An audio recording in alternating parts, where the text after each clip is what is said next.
Okay, I want to talk to you about series and parallel voltage and series and parallel circuits.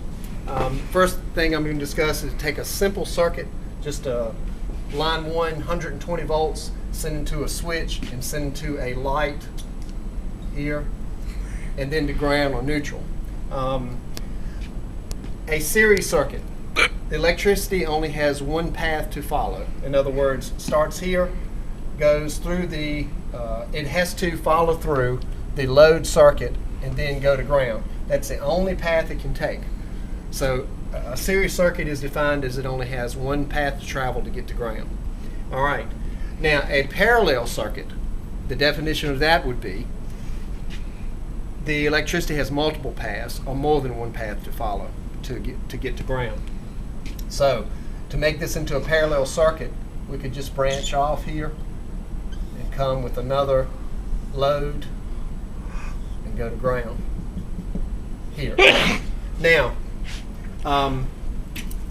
in this situation, we have the electricity can flow through this light number 1, this would be light number 2 to here, or once it comes to the switch, it would have the choice of passing through here, then to light number 2. Okay, this is a parallel circuit. If this light fails, this light will continue to burn, and vice versa.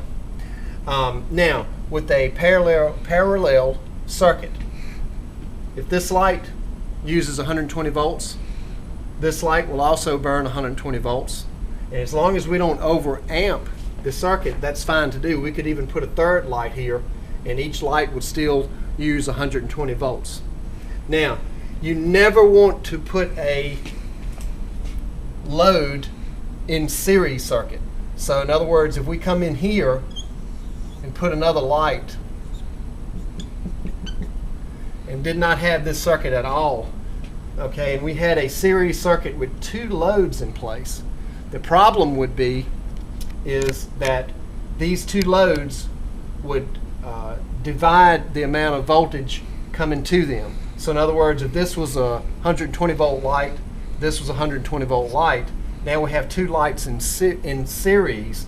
That means that each light would only use 60 volts a piece, and they would both burn very dim. So you never want to run loads in a series circuit. You always run loads in parallel because of the voltage divider. Now, if it's fine to put fuses, and matter of fact, you want to do that. Put fuses or other high pressure switches or safety devices in series with your load, because if anything fails here, it will no longer transfer electricity to your load device. So that gives you a good idea of what series and parallel voltage is.